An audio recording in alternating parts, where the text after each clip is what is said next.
Good afternoon. It is Monday, September 26, 2023, and I now call to order the Wayzata Public Schools School Board work session. Can we do introductions? And we'll begin to my right with Director Lucky. Hello, Bonita Lucky. Milind Sahoni. Cheryl Polzine. Heidi Cater. Linda Cohen. Chase Anderson. I'm Sarah Johansson, and I will also ask for our SLT members to introduce themselves. Nathan Flansburgh. Dee Dee Caring. Dana Miller. Stacy Bass. Amy Parnell. All right. Welcome, everyone. This is a momentous day, and it is so exciting to be in our beautiful space and in honoring all of the work that's been done to get here. So for our viewing public, we'll acknowledge that this is our first meeting in this space, and we think we are all set, but we will continue to work things out as this is our maiden voyage. So thanks for everyone for being here for our for this historic day. We have a number of really cool items on our work session agenda for this afternoon, and the first is under community education and a partners in prevention presentation. And so I think I'll invite Jenny Ebert, our Director of Community Education, and Allie Chorley, the Director of Partners in Prevention, to come on up and give us an update on all that we've been doing.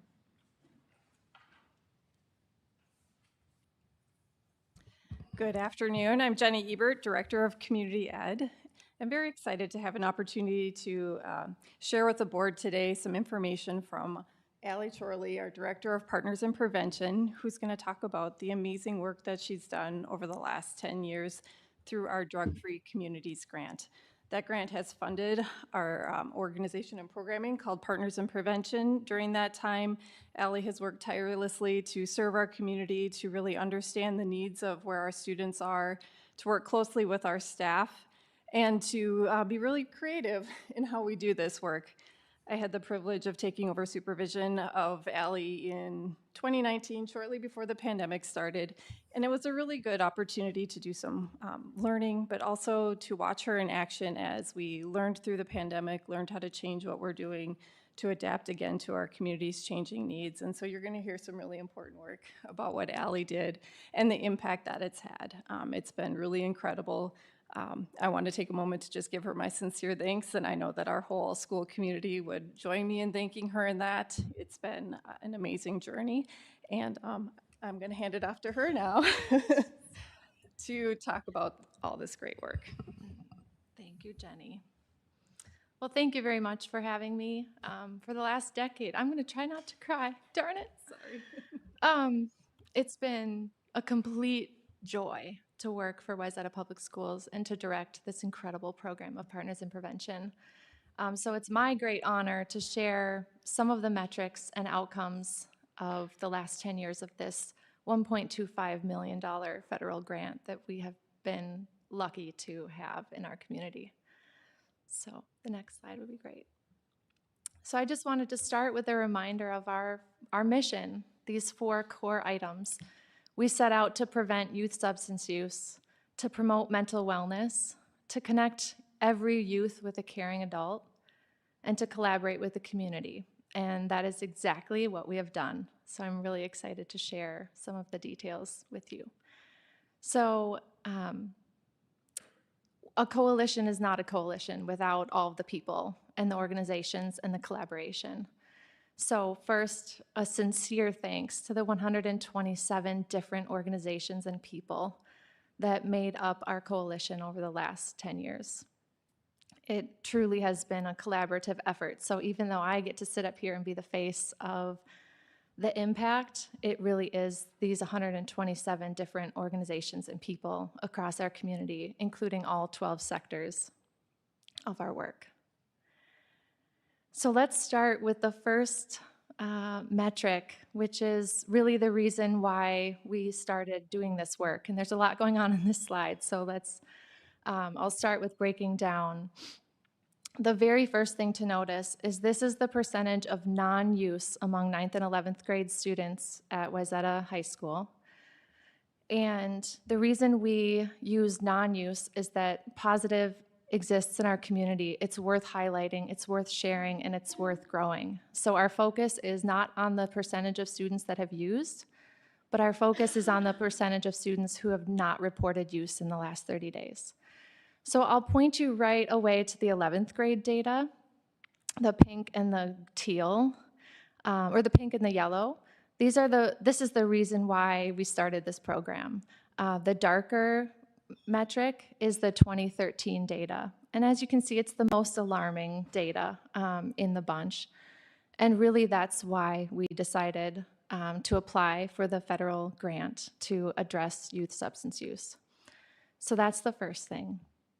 But what you'll notice is that over the last 10 years, with all of the strategies that we'll talk about in a few minutes, we have increased the non-use rates in every single category over the last 10 years.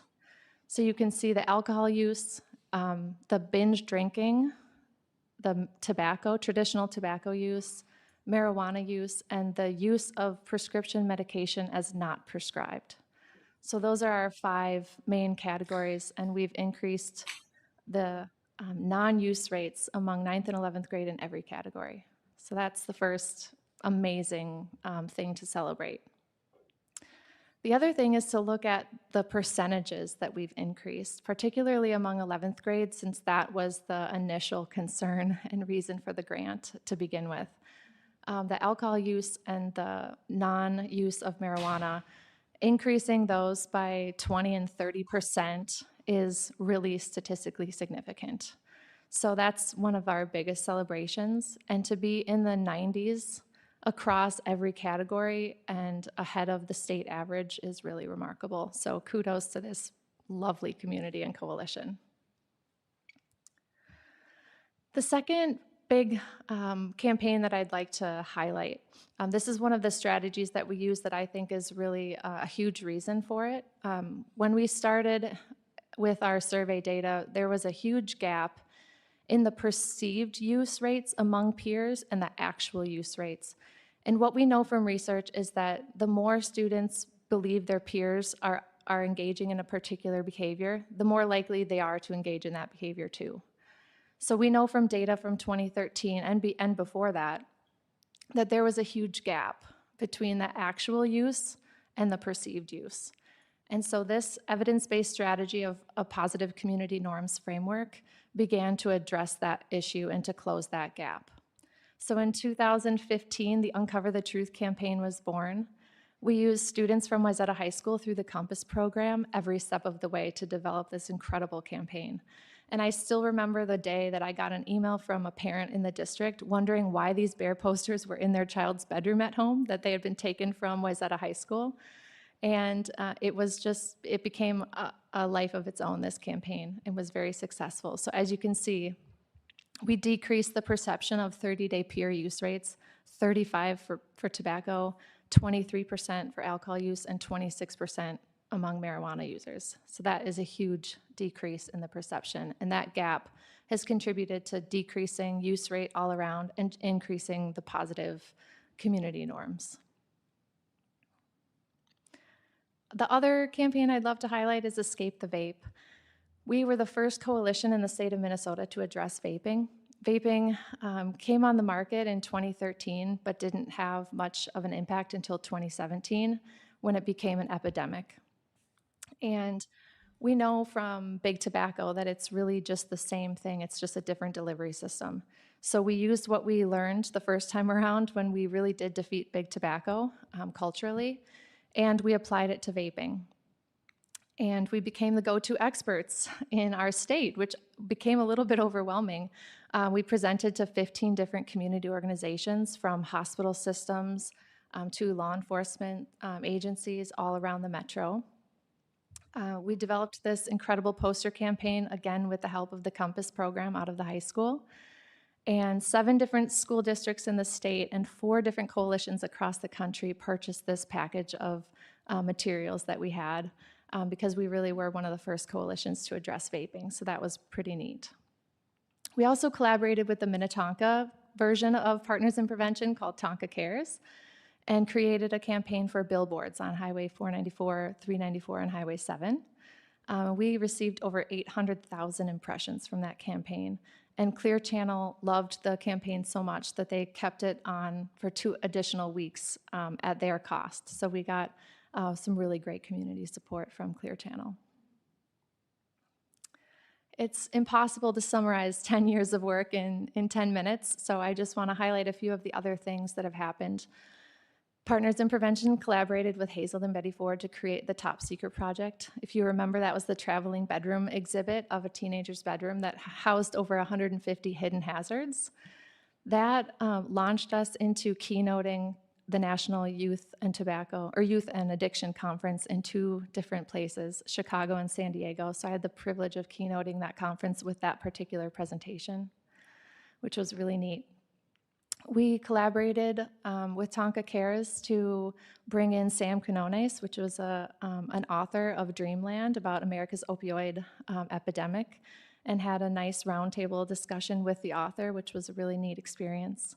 We created the Mind Your Melon campaign to empower youth to understand more about brain development, to empower them to make choices about how we actually are creating neural networks with the choices that we make.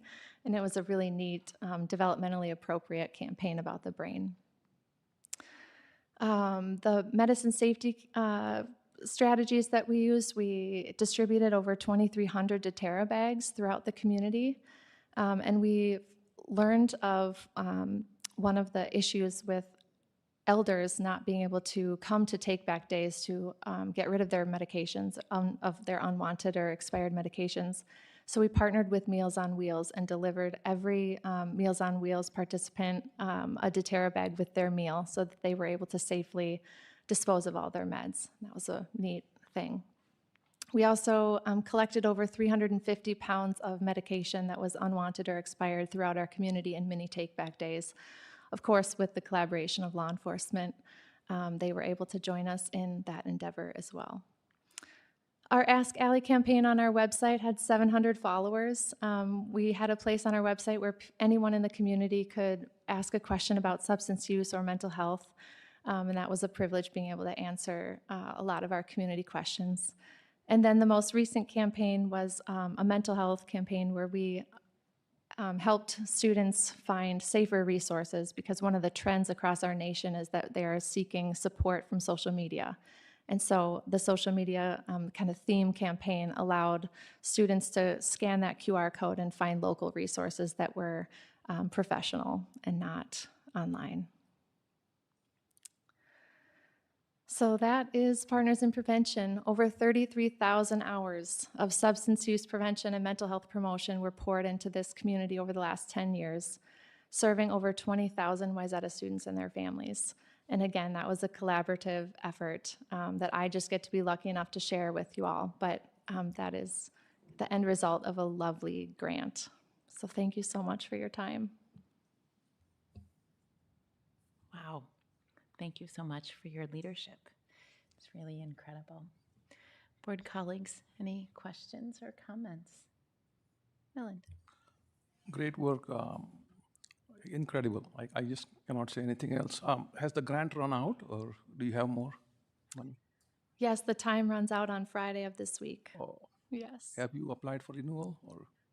It is a 10-year grant, so we've applied for every ounce of funding that we are eligible to. So it was a lovely 10 years. Okay, thank you. Heidi. Allie, I just want to say thank you for everything that you and your crew did, and the collaborative that you set up. That was really amazing.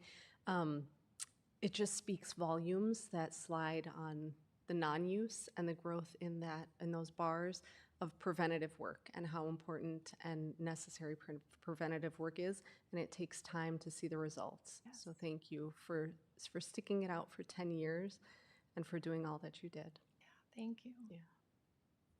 It's an honor. Cheryl? Thank you. I echo what my colleagues have said.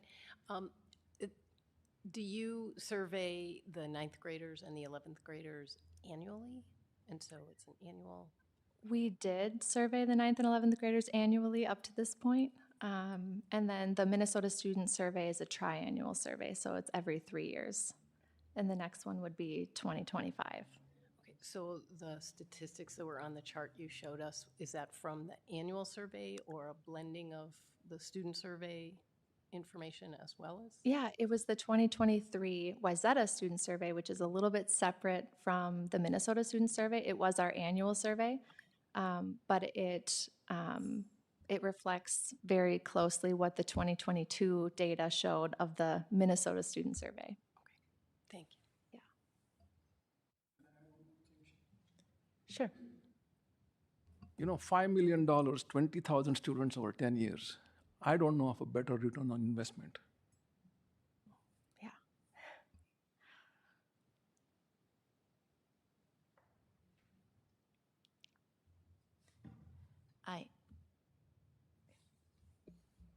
I just wanted to say thank you, Ally, for the great work that you've done over the 10 years. And I think the data speaks for itself, and the way you've engaged with the community and with the principals and with students and staff has been really impressive. And I've heard, I don't know, umpteen of your presentations in a variety of venues over the years, and I've always appreciated knowing that you've been out there doing this work and working on behalf of our kids and helping them do their very best to stay healthy. So I just want to say thank you for that, and best wishes to you, and hopefully we'll find a way to carry on forward and keep this good work going so that we can use this as our new benchmark starting point and continue to find even greater success in some new form or fashion. So thank you so much. Yeah, thank you. It's truly been an honor.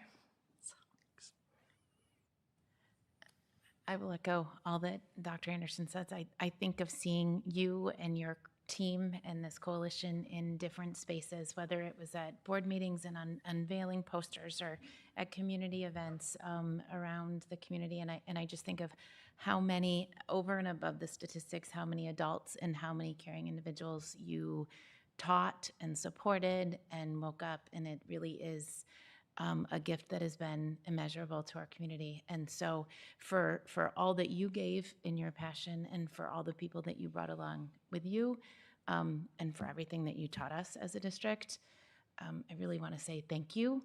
And it's a little corny, but I think my colleagues and I will do a little round of applause to say how incredible you are. So thank you.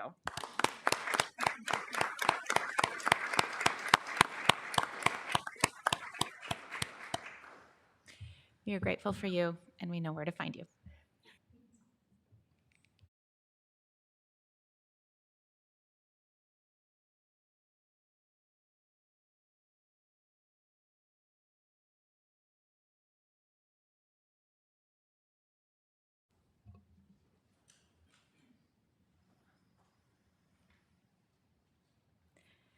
So the next item on our agenda comes from our human resource services reports, and it's a calendar survey. And so I see Stacy Voss, our Executive Director of Human Resources, and Dr. Stacy Lackner, our Director of Research and Evaluation. So welcome, and glad you're here.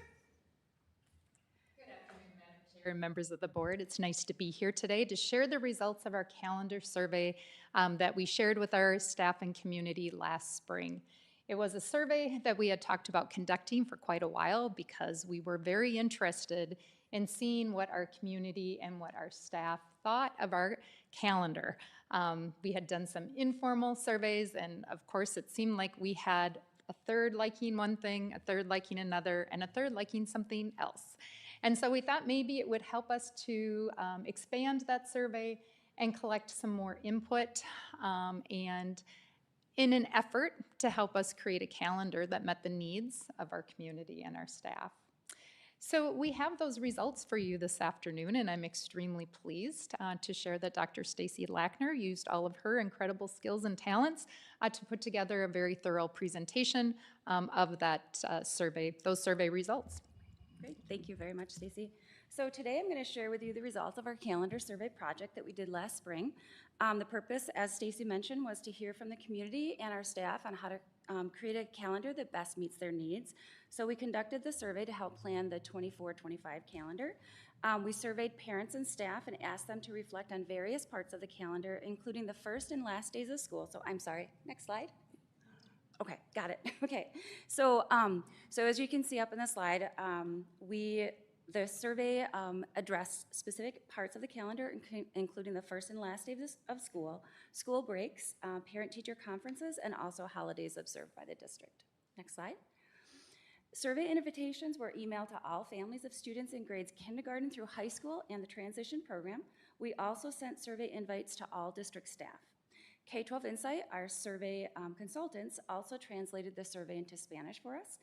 There was a link to the Spanish translation embedded into the invites to parents. The parent survey was open from May 17th to June 11th with email reminders sent on May 24th and the 31st. The staff survey was open from May 22nd through June 11th, and we sent reminders to staff on May 30th and June 5th. And because this was a census survey, where the invitees could choose whether or not to respond and not a random sample, we can't generalize the results to the rest of the population. It's only a reflection of those who completed the survey. So the next slide, this table shows the number of invites that were sent to each group and the number of responses. The parent invites were sent to all parent emails that we had in our Skyward information system at the time, and we received 2,305 responses, or an 18% response rate. And this is a typical response rate for our parent surveys, which is about 20%. We had 741 staff respond out of our 1,721 invites, which is about 43%. This is a little bit lower than our typical staff surveys, where we see about 50 to 60% participation. Next slide. We asked parents and staff to respond to 2 demographic questions because we wanted to know whether or not we were getting feedback from multiple groups in the community. So parents were asked which grade level their children attended. We also asked their race, ethnicity. So compared to our K-12 plus demographics, we heard from slightly more white and elementary parents than represented in our student population. We also asked staff their primary role and primary building in the district, and compared to the makeup of our district staff, we heard from slightly more elementary staff and teachers than are represented in our staff population. So next slide. So at the beginning of the questions about each of the year's calendar, we provided an image of the district calendar for that year for the reference of the survey participants. Next slide. We also provided definitions and dates for the different calendar elements that we asked about in the survey. So you can see here the first day of school, the last day of school, at-home flex learning days, fall break, which is MEA break, winter break, and spring break. And I'm going to share a little bit more detail about the at-home flex learning days. These days are used for professional development for our staff, and we just had one yesterday. On these days, students are at home and they have learning activities and assignments to work on during the day. Previously, we were able to provide teachers with professional development throughout the year and have a substitute teacher in their classroom on the days where they were participating in training. However, in the last few years, because of the substitute shortage and the cost containment, we're now using flex days to provide that PD to our teachers. It's vital that we provide the professional development to our teachers so they can remain highly trained and up to date with current best practices to provide high quality instruction to all of our students. On the at-home flex learning days, students expand on what they've learned in the classroom and they do activities that the teacher may not have had time for in class. Next slide. In part of the definitions, we also listed all of the holidays that we currently observe in the district, which are all the federal holidays. Juneteenth was not on the list because it was not a state holiday at the time the survey went out. We also listed the dates of the parent-teacher conferences for all grade levels and explained that elementary planning days and what they are. They're planning days for kindergarten and 5th grade teachers, and they're part of our teacher contract. So next slide. Overall satisfaction. We asked respondents how satisfied they were overall with each of the calendars, and for overall, our parents are satisfied with both of the calendars for the most part.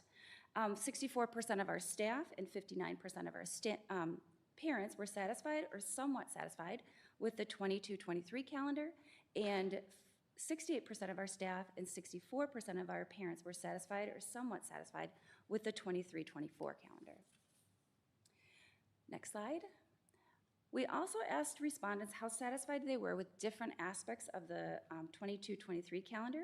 And when looking at the percent of respondents who were very satisfied or somewhat satisfied, the at-home flex learning days and the elementary planning days had the satisfaction ratings at or below 50% from both parents and staff. We also asked the same questions about the elements of the 23-24 calendar, and we got similar results. At-home flex learning days and elementary planning days had 50% or less of the respondents who indicated they were very satisfied or somewhat satisfied. So then we dug a little bit deeper. For each of the calendar aspects, we asked follow-up questions to all the respondents who indicated dissatisfaction with that element. In the follow-up question, we listed multiple options on how that element could be changed, and we only included options that we could change. We looked at the responses for all of the elements. However, we focused on the two elements that had 50% or less respondents indicating they were satisfied with that element. So that was at-home flex learning days and elementary planning days. Next slide. For the follow-up questions, we asked what type of impact they felt each change would have, and the choices ranged from very positive to very negative. For the at-home flex learning days, 90% or more of parents who were dissatisfied with them said that reducing or removing the days would have a somewhat positive or very positive impact. 65% or more of staff who were dissatisfied with with the at-home learning days responded that reducing or removing those days would be somewhat or very positive. For the elementary planning days, of the parents who responded they were dissatisfied, 87% they said reducing the days, and 79% said removing the days would have a positive impact. For the staff who were dissatisfied with the elementary planning days, only 40% supported reducing the days, and 46% supported removing the days. Next slide. At the September 11th board meeting, the elementary planning day on January 25th, 2024 was removed from this year's calendar. School will be in session for all E12 plus students that day. The calendar committee will be working on the 24-25 calendar this fall. Observed holidays. Wayzata Public Schools observed all federal holidays. Students do not have school and offices are closed on those days. Those are July 4th, Labor Day, Thanksgiving, Christmas, New Year's Day, Martin Luther King Jr. Day, President's Day, and Memorial Day. Juneteenth has been added to the district observed holidays as of June 2023. When asked about satisfaction with the observed holidays, 83% of parents said that who responded indicated they're very satisfied or somewhat satisfied, and 80% of staff who responded indicated they're very satisfied or somewhat satisfied. Next slide. We included a question on whether or not they thought the district should observe additional holidays by closing for students and staff. 81% of parents and 77% of staff who responded indicated that they did not think this district should add additional holidays. So for the summary slides, I'm going to pass it over to Stacy Voss. Okay, thank you, Stacy. In summary, overall, based upon the parents and staff who responded to our survey, we found that they were satisfied with both last year's calendar and this year's academic calendar. At-home flex learning days and elementary planning days were the two elements with the lowest percent of satisfaction on both calendars.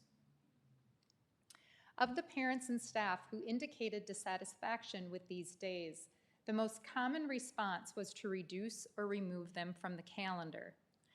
I would like to quickly remind you that the planning days, as Stacy had said earlier, are a part of the WEA contract. And so in an effort to respond to our parental feedback, if we want to make changes to planning days, our task would be to increase and equalize instructional minutes across our elementaries and secondaries. That's kind of a lead-in to the presentation that you're going to hear from the middle school principals, but I wanted you to connect the fact that our parents are asking that their students be in school more often, and the way that we would be able to do that is by equalizing those instructional minutes. The at-home learning, the at-home flex learning days are also included in those 6 overall days. But we have to remember that we have to provide professional development for teachers, and we have not yet hit on the perfect time to do that. Unfortunately, because of the sub shortage, as you've all heard, we don't have the opportunity to pull mass numbers of teachers out of the classroom for professional development. We haven't had a lot of participation in after-school types of professional development, and summer professional development is kind of hit and miss. We have some that really enjoy the opportunity to engage in learning, but others that really want to keep those summer days protected and not work-related. So in an effort to ensure that we have some baseline professional development opportunities, those flex learning days are important to us as we continue to work towards finding that perfect solution for professional development. So also in summary, thank you, Amy. At this time, we do not plan on making any changes to our observed religious holidays and federal holidays as they are articulated in our calendar. As we mentioned earlier, we did add back one of the planning days already based upon this feedback. And I did send out the email to begin the work on our 24-25 calendar and have the committee pretty much put together. We will start meeting in October to take this feedback and hopefully utilize this information and to create a calendar that, again, hopefully meets the needs of the majority of our staff and community. So with that, are there any questions or any thoughts on the survey results? Thank you, Dr. Lackner and HR Director Voss for this presentation and for all of the work that went into compiling relevant questions and then sending out the survey and giving us our data.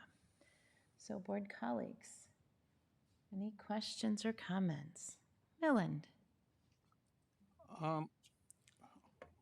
I don't know how to phrase this, but let me ask you a question which will lead to another question. So the yes and the no response for the holidays, do you know what demographics they represented? So we did look at, we do have the information. We do have it in a pivot table. We didn't dig deep into connecting the demographic groups with the yes or the no responses. Because my concern is that 20%, if they happen to be, let's say, Jewish, Muslim, Hindu, Chinese, then from what I know, they typically do not celebrate Thanksgiving and Christmas. So the 80% no is not unusual. I'm not very surprised by that. So are we going to not add an extra holiday for that 20% because the calendar is full, there is no extra day available, or because they just happen to be in a minority? And if it's the second thing that we are looking at, then I think it is very, very unfortunate that we are underrepresenting the minority and their voice. Because Juneteenth is a holiday for a minority. And in the survey, we asked for the parents the grade level of their children, and we asked for their race ethnicity so we could disaggregate by those groups. We did not ask what religious holiday they observe, so we wouldn't be able to disaggregate that way. Also, we did not ask about Juneteenth at the time of the survey because it wasn't a state holiday, but it is now a district holiday, so we are observing that from now moving forward. okay, thank you. Cheryl. Thanks. My question is about professional development, and you mentioned that you struggle with when is the best time to find time for the professional development, which is so important for our instructors to be able to deliver the best instruction possible. You mentioned something about summer PD.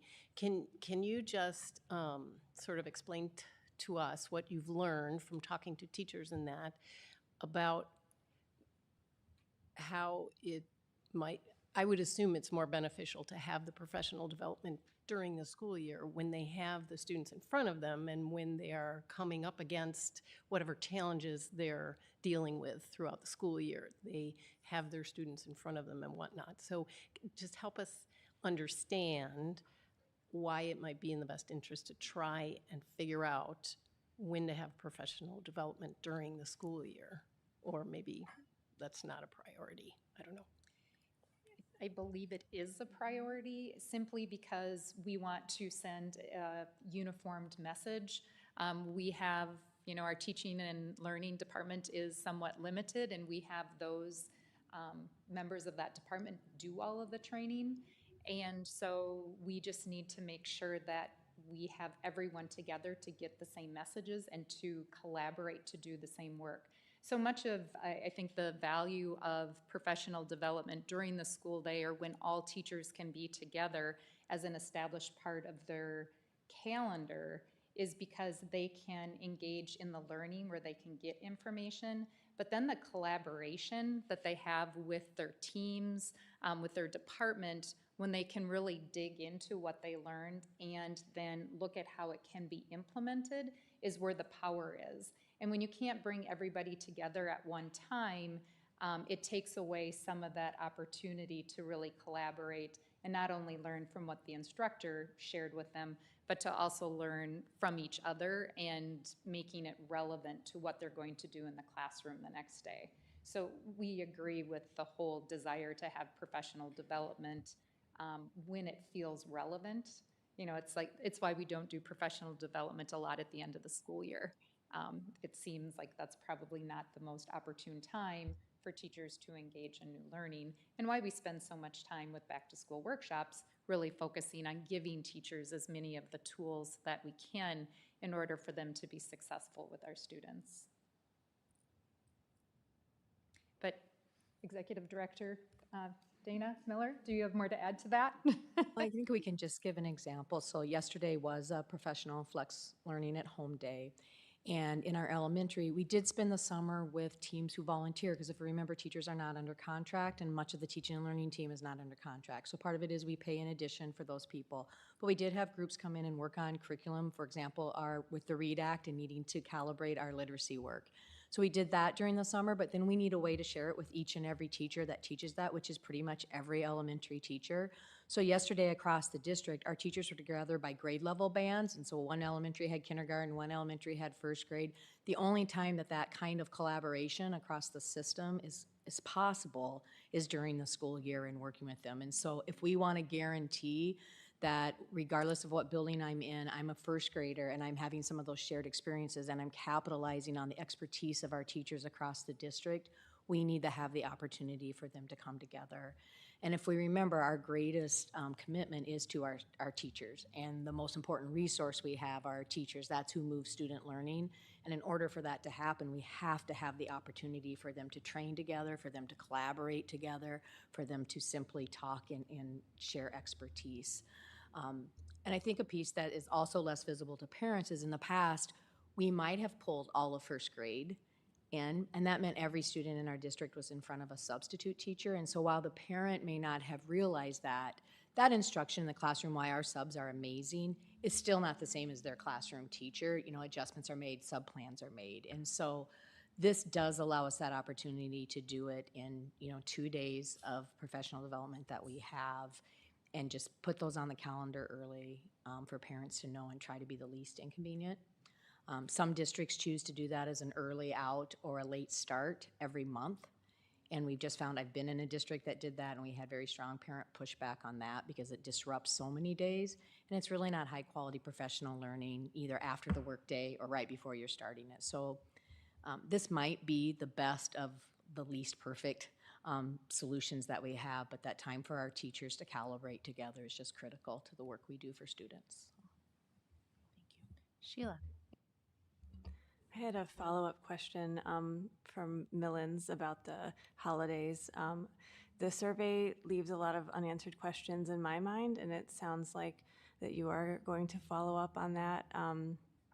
Primarily, I'm seeing that it's not a random sample, and I'm wondering what would, make it something that we would want to add to the calendar. Would it be are students often absent on a particular day because of a religious holiday anyway? So is that something we would add in, or is it really about just the number of days we can add into the calendar?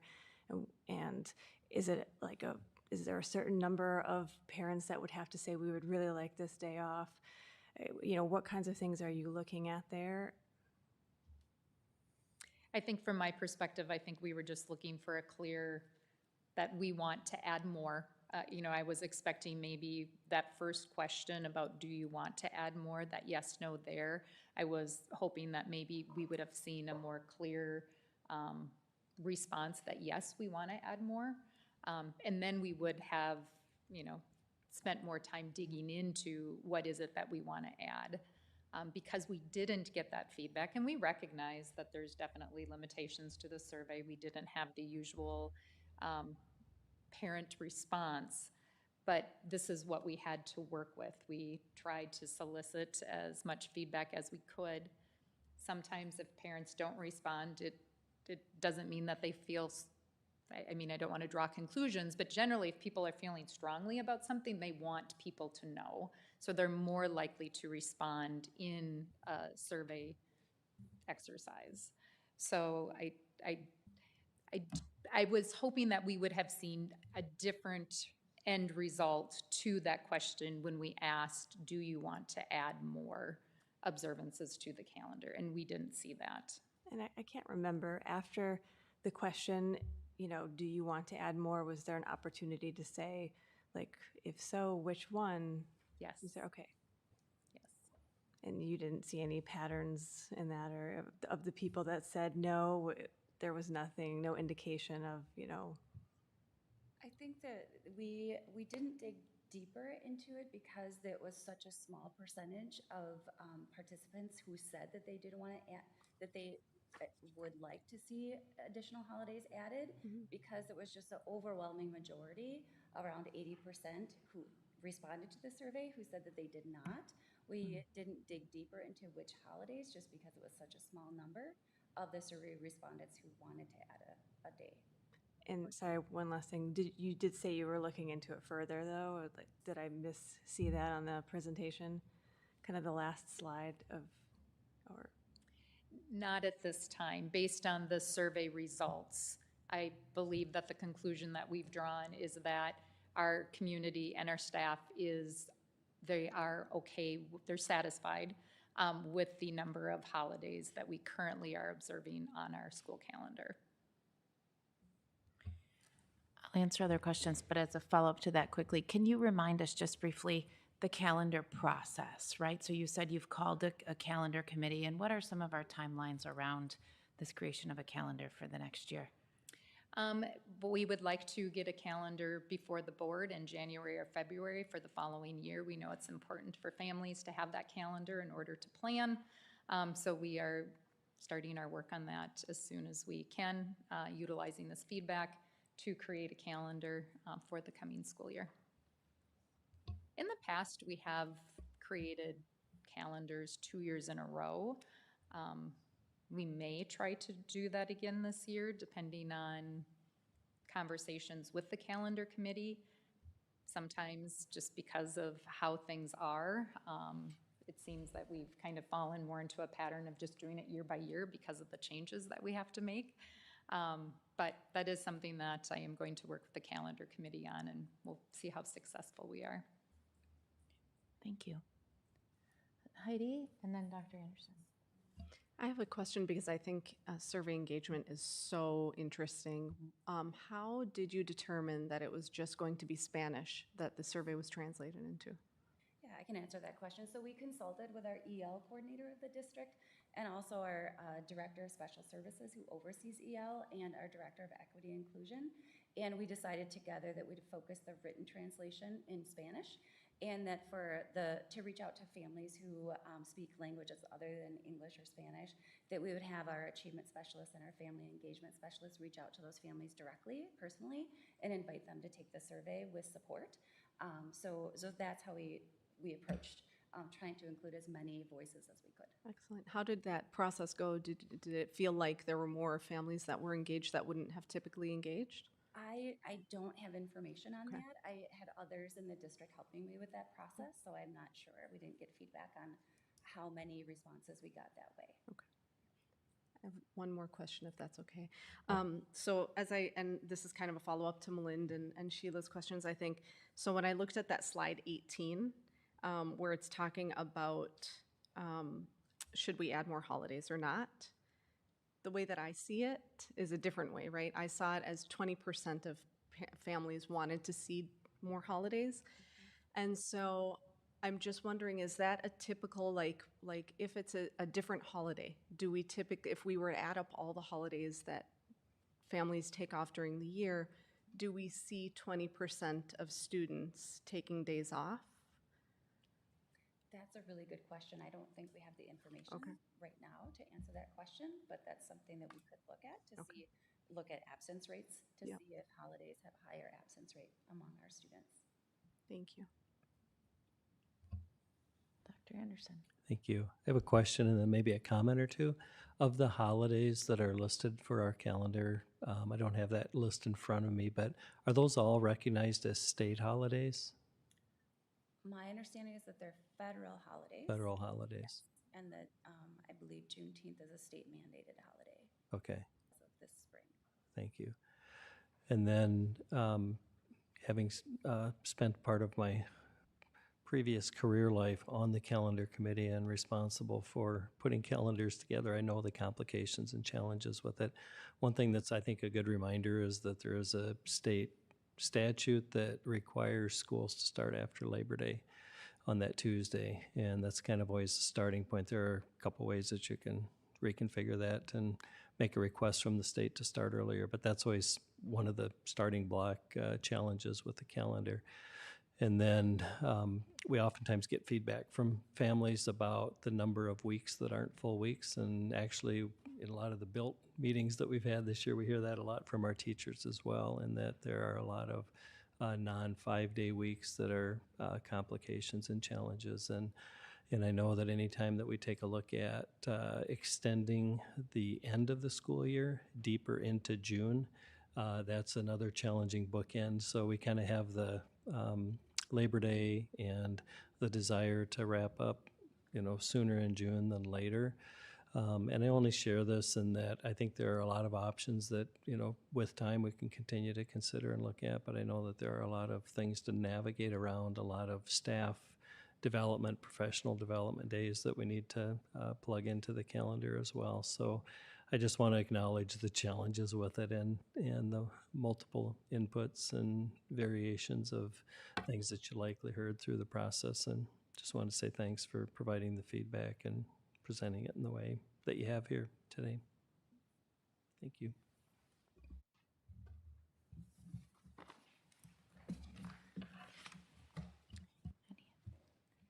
Thank you.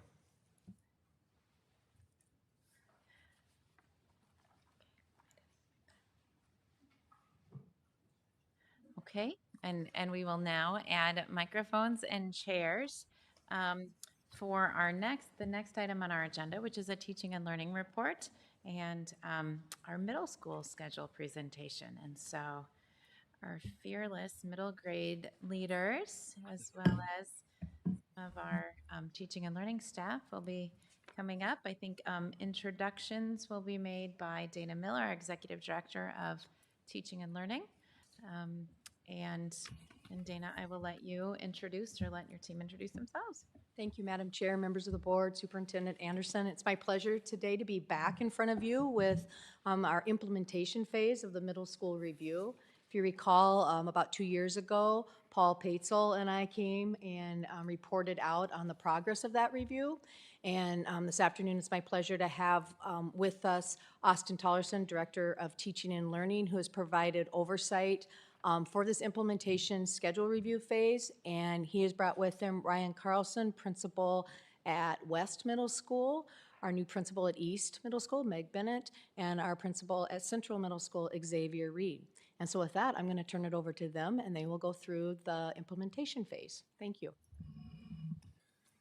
All right, thank you, Madam Chair, members of the board, Dr. Anderson. Want to note first and foremost, obviously, middle school, always about breaking the rules and living outside the box. So of course, we had to already stretch our facilities here to make sure all 4 of us are over here. Thank you for setting us up and make sure that we could be up here and present, and hopefully close enough to the microphone so that you can hear our commentary. Harking back to our last you heard from us was again in January, as Dana mentioned. Since then, we've moved into what might be called the implementation phase. If you remember from that presentation, we had 4 different phases as part of this process, and we started with the planning, developing, and now working into that implementation phase. Since then, we've had members of the committee, so middle school leadership, members of our leadership of student support services team, working on recommendations that came out of that review, and have designed and developed a schedule for you all here today, which we'll be going through. And as part of that process, we'll also talk a little bit more detail of what was that review, middle school review, to remind you how we came to where we are today. Awesome. So today we are here to talk about the implementation plan for what we are proposing with our moving from our current schedule to an alternating block schedule. We have taken some time to get here. This process really started in the fall of 2021. And with that process, where we started was really trying to get an idea of what the middle school review was going to look like for us. From that point, we were able to give it some structure. We were able to come up with 9 focus areas for the middle school review, and that is what we presented on last January. And so one of the 9 focus areas that we presented on was, or that we met on, was around scheduling. We realized that the middle school schedule is really the lever for everything else for the other 8 focus areas. And so that's why we're here today, is to talk more about what work we have done since we presented in January up until now. And so one of the goals was really to get all 3 middle schools on a consistent schedule. That was something that was a priority from the beginning of the middle school review, is that we want our students to be able to have a consistent experience no matter what middle school that they attend, because we are all going to the same high school, which is Wayzata High School. And then also what we are looking at, as I mentioned, it would be an alternating block schedule, 8-period schedule. And within that schedule, there would be advisory and then also my time, which we have presented on in the past as well. We are looking towards having this schedule be implemented for the 24-25 school year. And so some of the background that I just gave and some of the pieces that are added in there as well. So when I talked about those the focus groups, focus areas, we turned those focus areas into project teams. And on those project teams was a lot of staff voice that was a part of that. I would say, across the 9 focus areas, we had over 60 staff members from all 3 of our buildings, different content areas, different buildings, as I mentioned, different positions in our buildings to be able to provide perspective, be able to provide their voice. We also did some surveys with staff as well. And then also, we're able to do a lot of processing on what that looked like. And so a lot of work went into that. Really appreciative of those conversations, those perspectives that were given throughout that time to help us to get an idea of what we were wanting to work towards and what we were wanting to get to with our schedule. And so some of the middle school review team recommendations that came out of that project team, the scheduling project team specifically, was having the common time for collaboration. So if you know about our middle school model, you know that we have the common time daily for our teachers to work in their PLCs or to work, I call it our color teams, because we have different teams that are categorized by different colors in the building, but that's your core teacher teams that you have. And so one of the big priorities is being able to keep that time every day for our teachers to be able to collaborate there.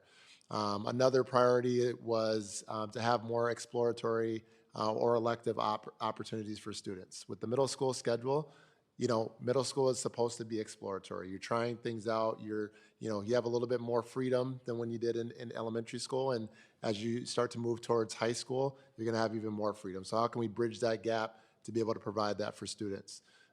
There's also some new art standards that we were looking at meeting the requirements of that were handed down by MDE. One of those were also around being able to offer a standalone health class for our students as well. Protected time for our tiered students, so being able to provide the support for students regardless of what that support looks like, if that is intervention for a student or if that is extension for a student, being able to provide that support daily for students as well. And then we also prioritized wanting to continue to keep our advisory program, and then wanting to add in our My Time program. We've talked about My Time. My Time exists in 2 of our 3 buildings right now, and advisory has been something that has been a part of our middle school program for quite some time now. There was a high value on both of those, and we can definitely see how those operate differently, but how they're both a necessary support for our students in the district. So as we, get to the implementation plan, it's really about that consistent experience that I mentioned before. It also allows us to address the needs that we have been put in with cost containment, and it allows us to optimize our resources, which is very important and obviously a necessary approach for us right now. And as mentioned prior to us presenting, it also aligns with some of what is being proposed by the calendar committee. And what we'll talk about today is basing our schedule and our approach for our schedule to be an extended day for our schools by 20 minutes. And so when we think about some of the benefits, there's lots of benefits to talk about. For our benefits for our students, as mentioned before, there's going to be more courses for students to choose from. Really, trying to prioritize that experience, trying to prioritize that student choice is something that we have high regards for. Being able to have more opportunities for students to receive extra support or enrichment, whether that's that My Time session or if that is that, we'll get into some more specifics around what a block looks like versus a half block looks like, and how students can leverage that and staff can leverage that. And then also being able to have that team of teachers that are going to rally around that student to be able to support them with that common plan or that common time for them to be able to meet on a daily basis is also something that we feel like is a benefit for our students.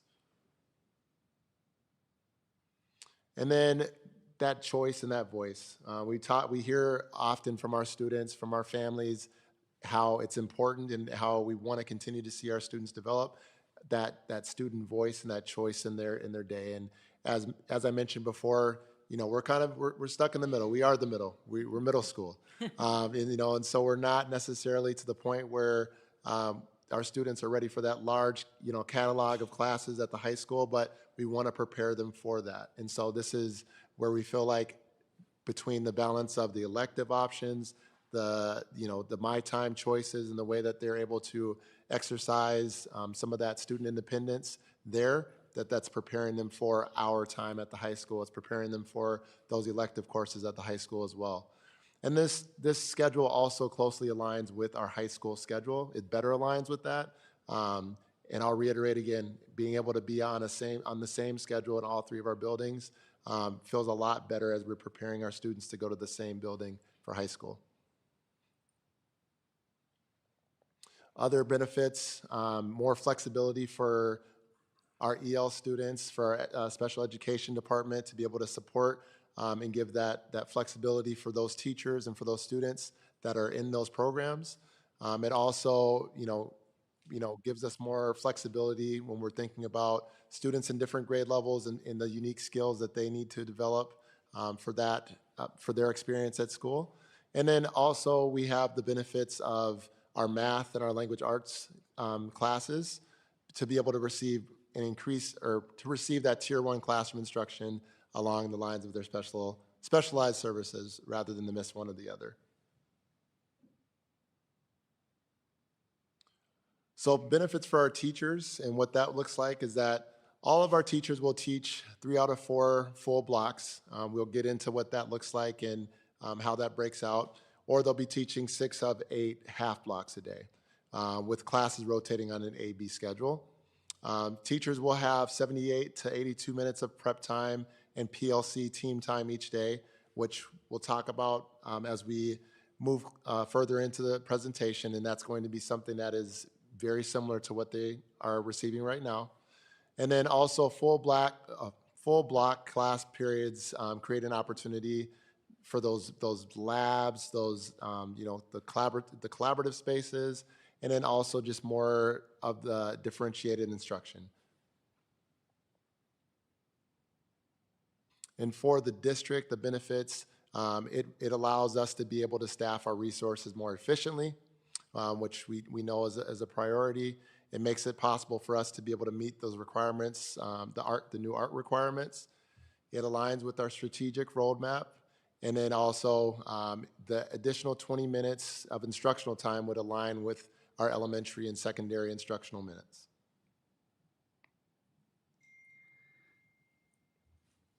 All right, you can see a sample student schedule, and I'll kind of speak to some of the unique aspects of it. Our classes would rotate on an A-B schedule. The full block periods would last 82 minutes, and the half block periods would last 39 minutes. The core classes would be taught in 82-minute full block periods. Encore and elective classes could be taught in an 82-minute full block or a 39-minute half block. And as you can see, language arts and math classes have the block period on one day and then the half block period on alternating days.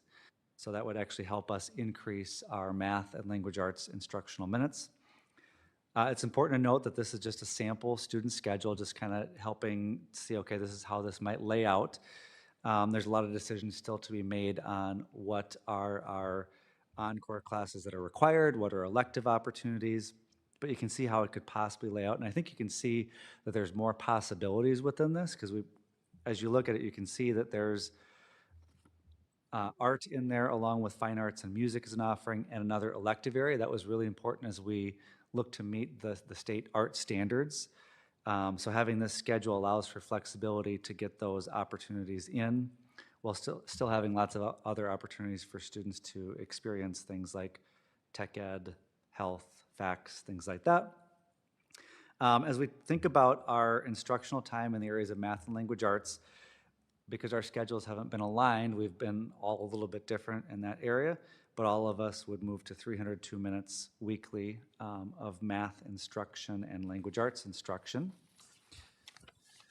As we think about the teacher schedule, again, this teacher schedule allows our staff that time to have teaming with a PLC partner with their grade level and have time for personal prep. Depending upon the teacher, that might look a little bit different. It might, for encore teachers, potentially, we might have a half block period where they are working together on PLC and collaborating that way. And their other personal prep time might be at a different time of the day, whereas core teachers are probably more likely to have that block period of time all together. But again, in terms of their planning time, that's going to stay very consistent with what they have right now. That was an important piece for us, is to allow that collaboration. And as you can see, their instructional minutes would increase from where we're at this year up to 296 at all schools, with proposed planning time being between 78 and 82 minutes for both core and encore teachers. All right, so now we go to next steps. So we have some work to do to ensure that we have excellence in our implementation. So we've been speaking to detailed plans on what our next steps would be. First and foremost, it's important for us to get communication in front of our staff. They're eager to hear more about next steps with our implementation of the schedule, including our students and families, to ensure we're all prepared, knowing the details of implementation for next school year. It will come quickly. Also, we've been really focused on starting to brainstorm professional development needs, so that it will be critical that our teachers and staff feel prepared to implement fully and are prepared for some of the new aspects of the schedule. Specifically, we've talked about instructing in a longer block model at a middle school and what professional development our teaching staff would potentially require. And also talking about designing and implementation of new course proposals. So one of the elements the schedule team brought forward is that importance of exploration and choice within the middle school experience for each of our students. And we've talked about the design and implementation of new courses. So currently in our schedule, students don't have many choices. It's fairly limited in their middle school experience currently. And so wanting to expand those offerings and consider with their voice and the voice of our staff, what new courses could we bring forward that would be really relevant and meaningful for the middle school student experience. We also have some work to do given some enrollment changes across our middle school buildings that will be approaching at the same time. So we've been speaking around both facility and staffing planning that will go along with not only a new implementation of our schedule, but adjustments in enrollment across our middle school buildings. And then lastly, really looking at the schedule request process. Currently, our schools have all done that slightly differently, and we're wanting to really prepare students for making those choices and being well informed about the options they have in front of them, which we think is really important so that they make choices based on multiple different decisions, but also preparing them for that experience at the high school. And so really talking about how can we refine the schedule request or course request process at the middle school level to prepare our students for that high school process, and also preparing our staff to best organize ourselves around a new scheduling process that will be new for our team. You want to add anything to that? Okay. I thought you would. Okay, so proposed timeline. We're presenting to you today as part of the work session, and we're looking forward to next steps. So as we've looked at the timeline and being prepared for those action steps that I just spoke to, we're looking at our October and November timeframe as really looking to start preparing and scheduling communication as our hope out to our students, teachers, and families. We feel like that early communication is really critical to start the process of implementation moving forward. We would then hop quickly into the new course proposal process, as it will be really essential for our staff and our students to have an optimal period of time to come forward with new courses and have our materials prepared for course selection, which typically happens around that February timeline. And as I spoke to, it will be really important to get those new course offerings to market those for our students and for them to be well informed of their choices prior to course selection. We also will be coming across some staffing decisions in February and March, especially as I spoke about given our enrollment changes. So we really need to get in front of that and knowing what courses our students are selecting, which will guide the design of our schedule.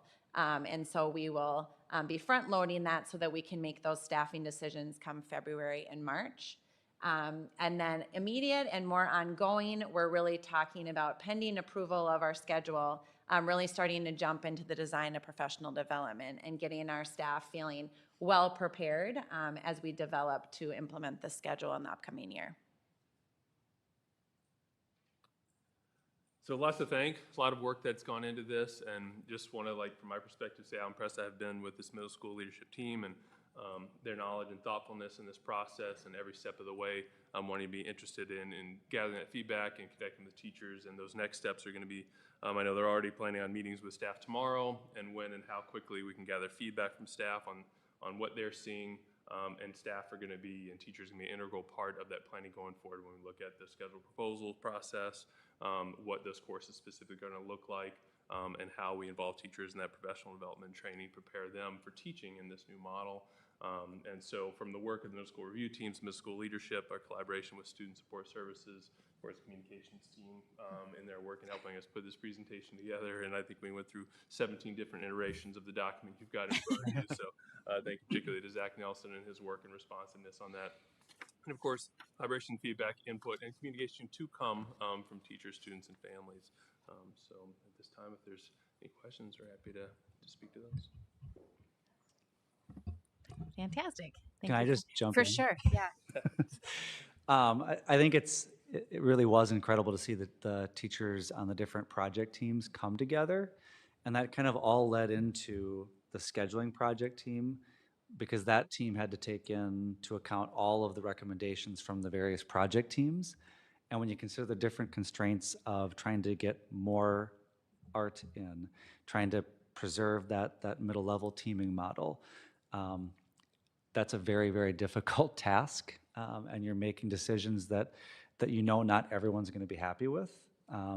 So kudos to that team for really digging in and looking at the middle school learner experience. That's really where we grounded our work when we started, is what do we want the experience of our students to be as they go through Wayzata Middle Schools? And if you keep your focus on that, that makes the task a little bit easier. Even though there's a ton of constraints, that middle school experience is what we were really trying to create. And that team did a fantastic job grounding themselves in that and coming up with something I think is very creative in meeting our various guidelines and constraints. So kudos to that team and the work that they did. We looked at probably 100 different schedules from middle schools all over the state and all over the country as we looked to see what was out there. And I think we landed on one that I think will work really well for both students and staff. Well, thank you to the Fearless Middle School team. It is very clear that you know your community, you know your students, you know the developmental needs, and you're passionate about finding something that works really well for our district. So thank you for that. I'm sure that my board colleagues have some questions, so we'll start with Dr. Cohen. First of all, thank you for all that hard work that all of you have put in. It really sounds very interesting and promising. I have a question. If the 20 minutes added to the day, will that help equalize some of the teaching time or staff time in the elementary school, so it could influence keeping planning days or not having planning days for elementary? So I don't think we're going to steal too much of Dr. Voss's or the calendar committee's thunder, because there are benefits, obviously, to our schedule of having an additional 20 minutes. But yes, that would bring the teacher instructional minutes to 296 for our teachers, which is in alignment with what the elementary teaching instructional minutes are. And so that would alleviate some of that pressure and some of the decisions around the elementary planning days. But again, not necessarily related to the schedule recommendation, but definitely something that they work together and are in alignment. Okay, thanks. I have a question. Millen. So I was at a district liaison meeting a few weeks ago, and one of the PTA presidents asked the administration about some rumors going on around the district about the high school changing their block schedule or whatever. I hope it's just a rumor, I don't know. If it is not, are you aligning your block schedule because you want the middle school students to be able to go to high school and get, they're ready, right? So are you aligning that with maybe something going on in high school? I'd say that would certainly be a potential benefit and would align to their current schedule. And I've not been a part of the team. We've been independently looking at our middle school schedule.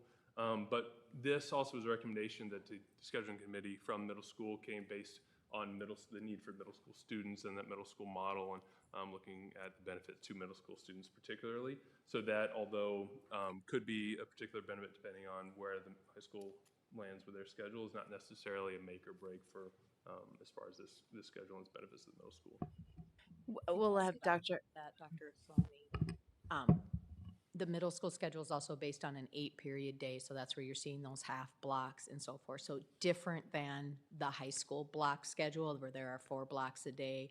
Really, the middle school is considered a modified block because it's an 8-period day that is chunked differently depending on the needs. And that seems to fit the developmental needs of a middle school student because it allows that flexibility in the day to have what we are calling half blocks or full blocks the opportunity to have some of those supports without pulling them out of class. So it is a different model than what the high school has and could prepare them regardless of whatever decisions are made or not made in the future. This would well prepare our middle school students. Dr. Flansburgh. Madam Chair, also just to clarify, as we had the conversation at the district liaison meeting, the specific question was asked if the high school has already come to a conclusion about any possible change schedules, not in association with the middle school review. So they were looking at it very specifically, and they were shared, no decisions had been made at the high school, and they're very early in the exploratory phase themselves. Heidi. So let me tell you where I'm coming from. Every single minute of extra instruction is a gift from my perspective. So I'm very happy to see an extra 20 minutes at the middle school level. My question is maybe more for facilities is how is this going to impact busing? And have we considered that yet? Yes, and again, I think, yep. Yeah, thank you, Director Cater. Excuse me. We have talked about busing, and we have talked about adding time to the schedules, and we've met with Rich Enga previously and John Deutsch to talk through this, and there is an opportunity to change the schedule, add, I think it's 10 or 15 minutes on either end, preferably on the end, to help make the schedule work and to work for what they're proposing. So, and maybe Dr. Anderson has some other thoughts on it as well. No, I think that summarizes, but we have had conversation, as Dee Dee indicated, about, what are the possible schedules that can work with our transportation. And I think the current schedule with elementary, the proposed changes to the middle school schedule, and a possible extension to the high school schedule as well. You might recall that we added 5 minutes to the high school schedule for the current year. There was discussion about adding some additional time at the high school as well. So because the middle school has been involved in this planning process for the last 2 or 3 years, they were ready to present their findings and their preliminary recommendations, probably what I would refer to it as tonight. And we have to decide what the next steps are in regard to how to move forward. But in meeting with our transportation officials who do all the scheduling, what's being proposed here tonight, and in the event that the high school were to add an additional 15 minutes, that is doable and able to be scheduled through transportation. Good. One other thing, if I could just add, I really, really appreciate how much time you're taking to collaborate and create that very similar experience between schools, because it is so important. Because in my view, any one of our buildings is the best building we have, right? And so I really appreciate that. Cheryl. Thanks for all your great work on this. I know it's been a long time coming. We've been working on all of the research and everything for a long time. So thanks for coming together with something to propose and then implement.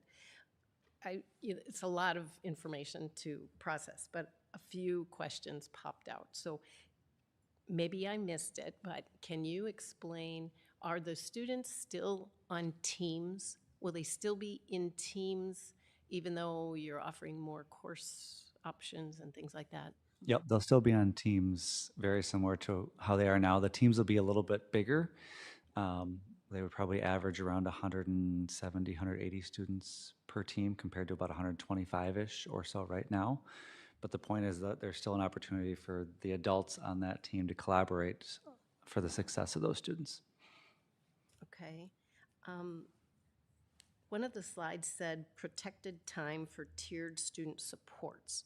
Is that like the My Time, or is that something separate? That could be the My Time. That's a great use of that time. It could be when we do the block of math one day and language arts one day and the half block the other day.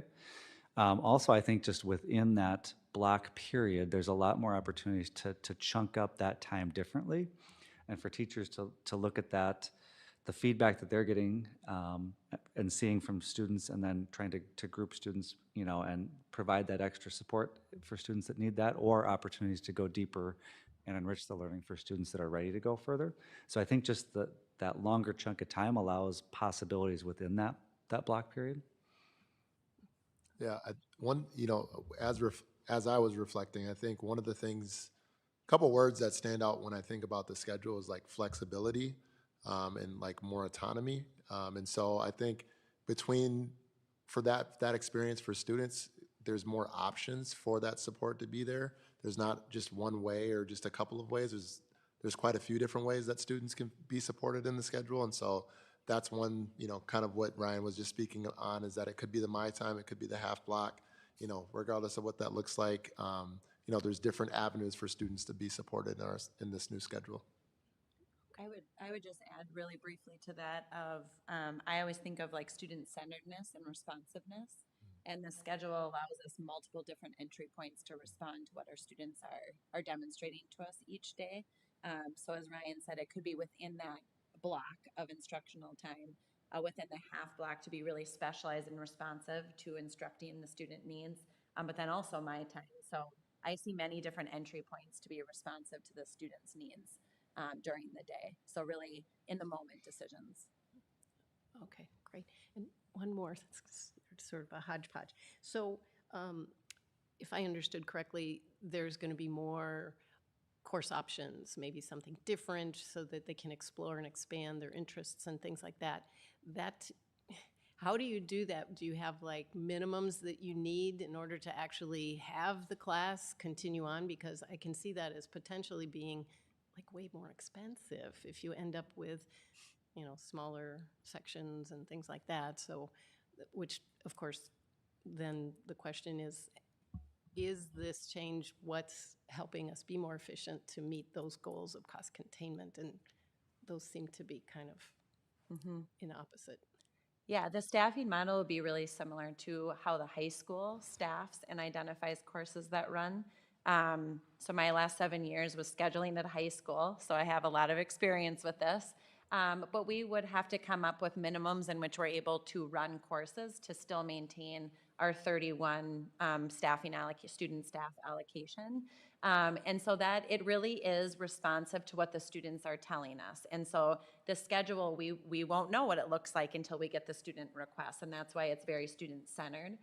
So we would have to use our staffing allocation of how we're receive staffing currently and make decisions aligned across buildings as how we would run classes. And so sometimes with new classes, you have to run a little lower and something else goes a tish higher to get the feet under them for a new course. But we would have to manage that and align it across buildings very similarly to how the high school makes decisions on how many students would be required to select a course in order to run it.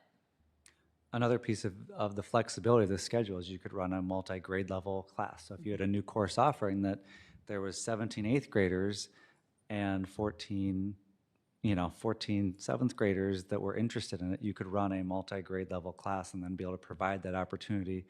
When if you were limited to just eighth grade, you might have to look at that number of 17 and say like, oh, that'd be great. And I hate to tell those 17 kids we can't run it, but budget-wise, we can't afford that. This opens up some more avenues to run a new course. Also, having come out of a middle school principal job for a long time, often what you would do in that is also have students select alternatives. So if a course didn't have enough students to run, you don't run it, but you're trying to get students, you're trying to hit as many first choices as you can. The other piece of it is, as we looked at that in our project review and how we lined up to the high school, there are areas of interest at the high school that we don't have encore elective options at the middle school. And so an opportunity as, for example, if we're wanting to expand or look at our CTE offerings at the high school, which is really an important area of where need is represented, we need to make sure at the middle level then that we're giving students exposure to those CTE experiences so that when they enter ninth grade, they're able to start making some informed decisions based on their own exposure and experience. And so we really looked in that project review teams at where are there gaps that our students don't have any opportunity of exposure at the middle level. And let's get them that so that they have that before they enter the high school. Okay, thank you. Benita. Just a quick comment.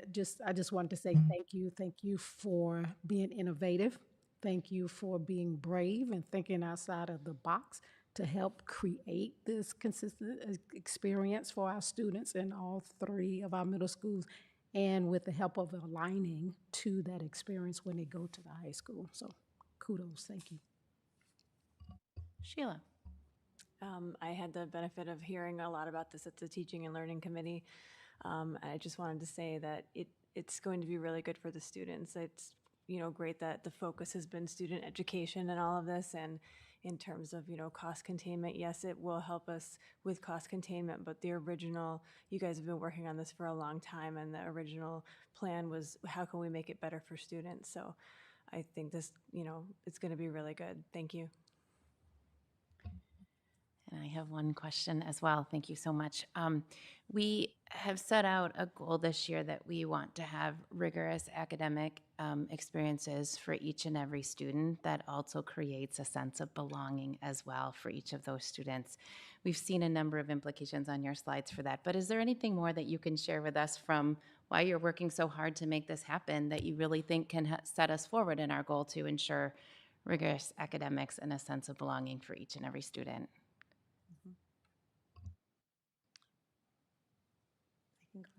I'll go. Lots of things come to mind, but I think the first things that come to mind is in order for students to feel the truest sense of belonging, our learning needs to be authentic to their passion areas, to how they approach learning, to how they best demonstrate their learning. And so I think the increased choice is really critical to that. Because right now we might have students who have these incredible passions that they aren't able to tap into during their school day. And so to have more and increased opportunities for students to be able to demonstrate their passions and explore so that they do have more decision making at the high school because they've been able to tap into that or at least have little experiences with that in the middle school level, I think is really critical to that sense of belonging. For the rigorous learning, the block, having been in a middle school that teaches in a block, teachers are able to go way deeper into their instruction and collaboration. And so you're really able to see higher levels of critical thinking, collaboration. The elements of a portrait of a Wayzata graduate, I think really come to life in a block because you're able to just dive deeper and the pacing just feels different than in more of like a 55-minute class where it always feels like you're working against the clock just a bit. And so the block just extends the opportunity to just dive into more rigorous thinking and critical and collaboration with our students. And I just add, I think that the issue of getting rigorous opportunities and building them into the day really is an equity issue. We want that rigor for all of our students. And sometimes our traditional scheduling models have not allowed that flexibility to make sure that we're offering those deeper, enriching, rigorous opportunities for every single student. And kind of tagging off of that a little bit further is with the addition of that half block in math and language arts, some of the discussion we've been having in collaboration with the high school is, for example, looking at math. We have a lot of students who double up on math in 9th grade.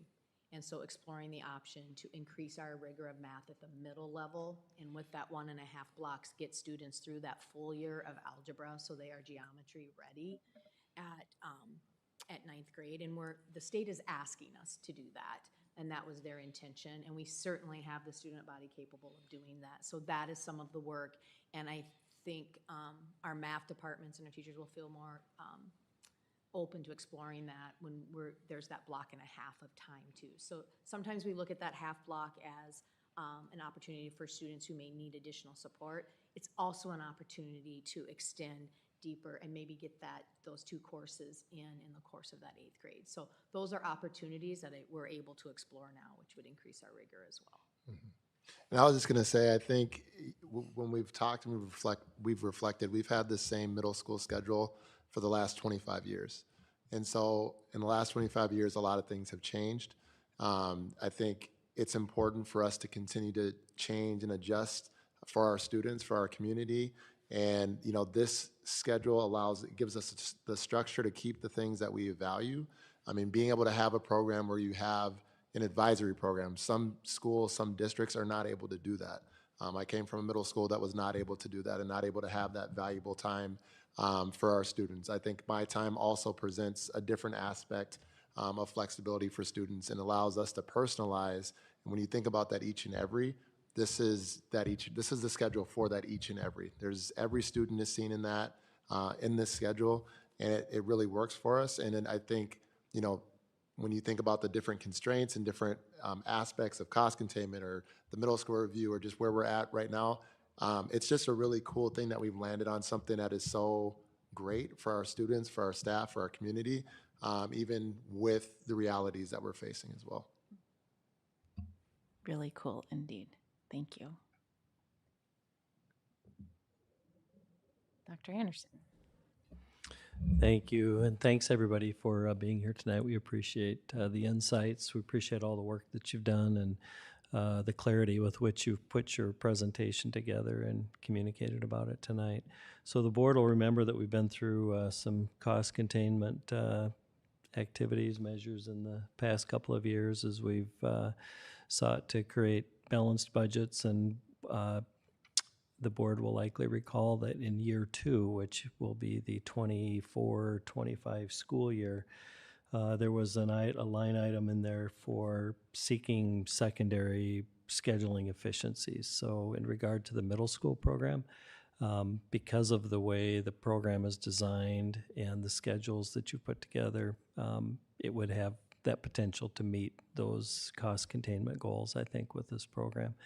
Along with that, even prior to that specific guidance, if you will, for next year, you had been working on this through the middle school review and coming up with a schedule that seemed to make good sense, that did maximize that instructional time, seek to increase the efficiency of the scheduling capability that you have within each building with how you assign teachers to their teams and to the instructional minutes and time that they commit each day. So kind of as a nice combo pack of it meets cost containment goals, and I sense all three of you as the leaders of our 3 middle schools feel pretty confident that the delivery of this program will be strong and solid and maintain a really great academic program and perhaps even improve it in some ways in just the way it comes together.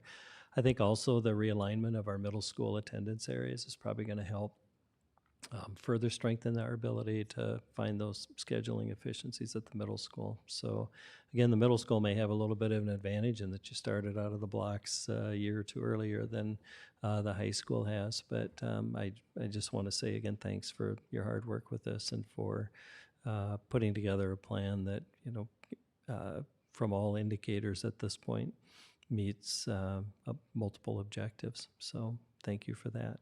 Just a couple other comments in regard to the high school, and I'll just give a brief update. They have essentially a similar marching order to find scheduling efficiencies, and they are in the process. Our high school principal, Scott Gengler's been, he's assembled a team of staff at the high school to take a look at creative options and thinking around the high school schedule, and no recommendations or preliminary recommendations have come forward, nor has any particular proposal been identified as a preferred model to consider for implementation next year. It is and remains one of our cost containment goals for next year, is to take a look at those scheduling efficiencies, and I can't at this meeting share with you what those might look like because I think they're evolving yet and they're still working on that. But I know they've been working really hard on trying to determine if there are some ways to find some efficiencies and still maintain an excellent academic program. Some are aware that again, our high school principal, Scott Gengler, is involved in a national consortium of similar or like school districts and has had an opportunity to interact with principals from across the country in relatively larger high schools like Wayzata High School, and has learned a lot about different scheduling models and different ways of delivering an academic program. So he does have access to a lot of other really strong school districts across the nation, and I don't know exactly how many times they meet. I think at least once or twice a year, this group comes together and shares ideas. And So I know that they're working on trying to find some ways that might achieve some of the objectives, which we know are multiple in the district right now. In regard to where we go from here, so you've heard, there's a variety of things. There's a lot of moving parts that are trying to come together. So for me to speak tonight with great clarity on here's exactly how it'll all come together, Madam Chair, I have to let you know I probably can't do that in this moment because there's a lot that still kind of has to coalesce and develop further. But in the event that we do move forward and come back to the board with a recommendation to make modifications to school start and end times, the board has typically taken action on changes to school start times. You might recall that you did that recently for the 5 minutes earlier start for the high school. Several years ago, when we added lose track of my schools, maybe Meadow Ridge, it might have been Northwoods. I can't remember when we made a major change, not only to attendance areas, but also to our school start time. School board took action on that. I think it was when we did add Meadow Ridge to our fleet of schools. Again, the board took action on school start times with that. So if we do put together this suggested preliminary recommendation of school start times, we would come back and ask the board to take action on that. And the additional 20 minutes at the middle school level would be able to be aligned with the current elementary school start and end times. I don't think there would be any impact at all with elementary, middle school. Probably the preliminary proposal would be 10 minutes earlier start, 10 minutes later dismissal to pick up those 20 minutes. And then for the high school, they have 15 minutes to collect yet. So they were at 8:20 start time. They moved to an 8:15 this year. My best guess at this point, regardless of whether or not there are any schedule changes for the high school, is that a possible start would be 8:10 with a dismissal time of, if I'm remembering my times correctly, 3:20. I think it's currently 3:10. Is that right? Sound right? So the times would be 8:10 to 3:10 instead of the current 8:15 to 3:10. Did I say that right? So a lot of times, and I'm kind of recalling here from recollection, but so in the event that we put together these modified start times, that for sure would come to the board for action. The board typically hasn't taken action on each and every curriculum offering change or elective that may have come forward from the high school. We're talking about now maybe more development of some elective choices for middle school. I don't think we've thoroughly vetted what that might look like. At this point, the board is generally delegated to me as the superintendent and me further to our team and teaching and learning team and finance and human resources on development of the academic program and how to best deliver that. So the delivery model, curricula and academic programs can be delivered in a variety of models, and that would seem to be more of an operational management, administrative leadership, team decision-making in regard to what the delivery model might look like for the middle school. So whether it's an alternating day block schedule or the current model that you have, I think it's fairly safe to say, maybe with the exception of some of the electives, that the same curriculum would be offered, maybe just in a little bit different way, and with expanded time, which, in many of the subject areas, which I think is a value add and a bonus, I guess, as well for our students and our larger community.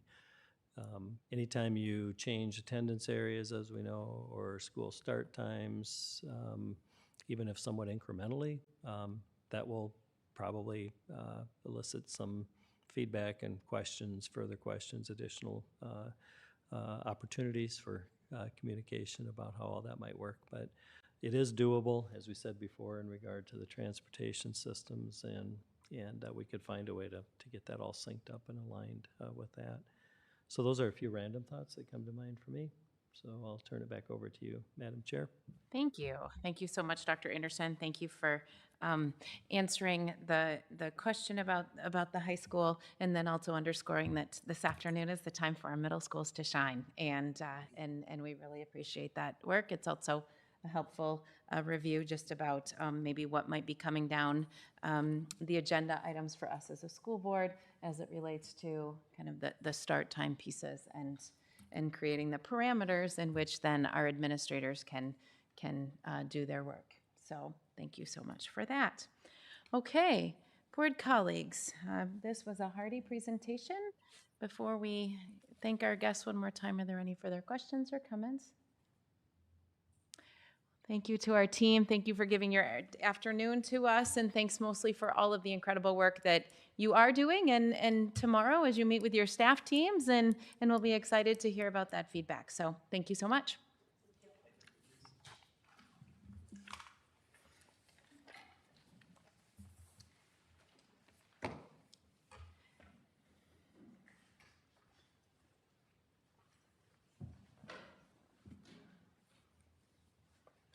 And we have one more item on our work session agenda for this afternoon, and that is under Finance and Operation Reports. And it is 2024-2025 Open Enrollment Recommendation Conversation. And so I'll turn it over to Dee Dee Caring, our Director of Finance and Operations, and Kristen Tollison, and to give us some information. Thank you, Madam Chair, members of the board, Superintendent Anderson. Tonight, we're bringing forward to you at the work session an update on open enrollment. What you heard in the last comments, and especially by Dr. Anderson, is part of the cost containment process. And we're looking at open enrollment at the high school for grades 9 and 10. And I brought with me Kristen Tollison, Director of Administrative Services, who manages all of our open enrollment and our Welcome Center as well. So I'll turn it over to Kristen. Thank you, Madam Chair, members of the board, Dr. Anderson. Just a couple of points for your reference. We will be asking you to vote on this at your October meeting. This is just to bring you up to date on some of the recommendations that we would like to make. We have been highly limited in our open enrollment for many years. We maintain our statutory requirement, which is 1% of each grade, so approximately 9 to 10 children is the minimum required. Last year, for your knowledge, the period opens October 15th, closes January 15th. During that time, those folks are considered all in the same bucket if we have to run any type of lottery. We are allowed and recommended to prioritize our staff, the children of our staff members, and siblings. So those are two questions that are asked on the application that give them can give some families a leg up. Last year, we worked with our legal counsel. We are highly limited for our staff to be able to open enroll their children. And so if you do not make open enrollment at kindergarten, you are likely never to have open enrollment, which can be difficult for our staff if they come into our district with 7th and 9th graders. I mean, we will never be able to offer them open enrollment. And so we did work with legal counsel last year to allow some flexibility for up to 5 children for staff at each grade level, as well as siblings. There are occasions where a blended family comes together or an adoption takes place, and we've not been able to offer the sibling open enrollment because we've been closed. And so we have worked to have language added that gives us some things so that our families that are in some unique circumstances are treated as if they were in a different school district, they would be able to gain open enrollment. Also, you'll note as you review, we have an anomaly at this year's 3rd grade. We only had about 10 or 12 to start with. A few of the children moved into the district and a few of the children left the state. So we are short a few 3rd graders. So you will note that next year we will, again, we did it this year, we will again be seeking 4th graders next year to fulfill a few spots, just an anomaly at that grade. It's hard to find a family with 1 child because we can't enroll anyone else immediately, 1 child at that grade level. And then lastly, you'll note that this year as a part of the cost containment, Scott Gingler and we have worked to open 50 spots at 9th grade and 50 at 10th grade. And then there's some language in there that if we do not receive 50 at each of the grades, that we would accept a combined total of 100 applications in either of the two. If we exceed, we will run the normal lottery as we do at all grade levels. And with that, I can answer any questions you may have, or if you have them after you consider the information, you're welcome to reach out to me during the week. Thank you so much for that presentation. Again, this is simply meant to be discussion, right, with some questions around that, and then there's no action that will be taken this afternoon, but just seeking clarity. Heidi. Oh, Dr. Anderson first, and then Heidi. I was just going to add one thing that might be helpful for the board to know, that it's an annual action item at the October meeting to take action on open enrollment, even if it's to indicate that we're not extending beyond that 1% that Kristen mentioned before. So I just wanted to give a reminder for that. That's helpful. Heidi.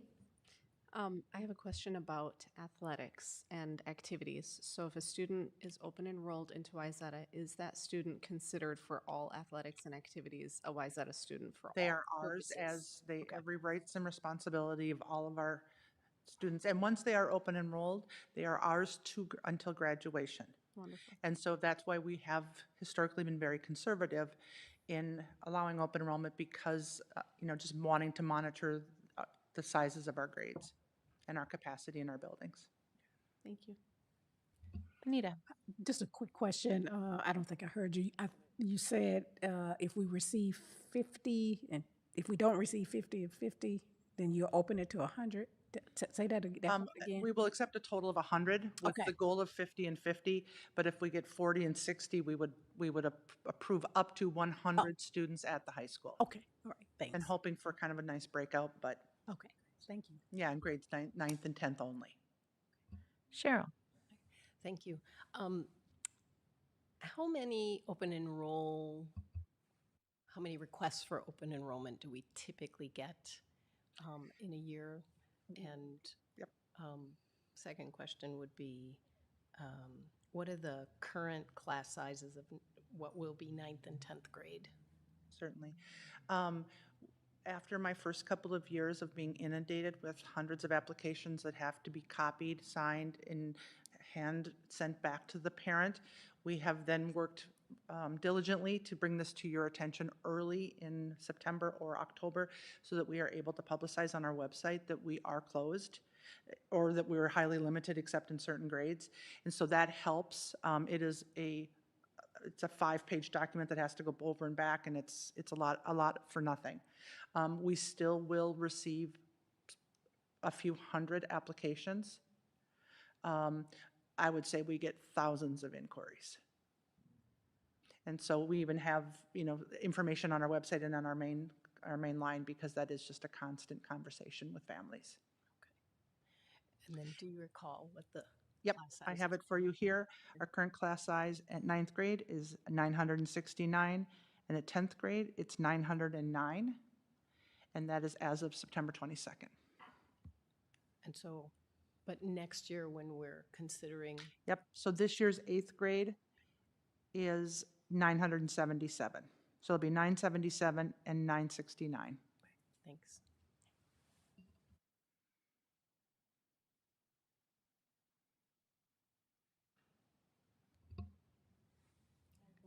Heidi.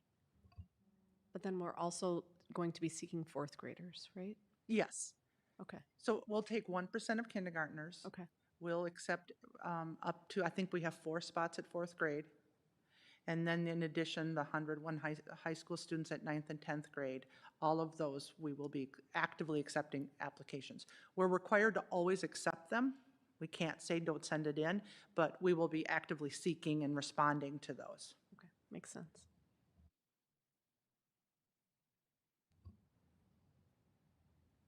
Other questions? Okay, so just remind us about next steps and what will happen next, please. Sure, thank you. Well, certainly if you have any more questions about open enrollment, I'd ask you to contact Kristen, and backup would be Chase or myself, but Kristen really has the knowledge on all of that. So between now and October 9th, we'd be asking the board to then take action on this proposal to open enrollment at the high school. Okay. Thank you for being here this evening. Thank you, Kristen. Thousands of inquiries means you are very busy. We aim to be the district of choice for all families, and you get to feel a lot of those choices. And so we do appreciate all the work that you do to make sure that families feel welcome and appreciated, whether or not we're able to accept them. And for this journey and what would be that open enrollment process, as you said, will be labor intensive. So thank you for the front end work and thank you in advance for all that will happen to bring our students to us next year. Mhm. All right. So that concludes our agenda for this work session on Monday, September 6th, 2023. After I adjourn the meeting, we'll take a 5-minute stretch to just stretch your legs, but then we'll start back up again because we have a special meeting scheduled after that. So the Wayzata Public Schools Board of Education work session for Monday, September 26, 2023 is adjourned.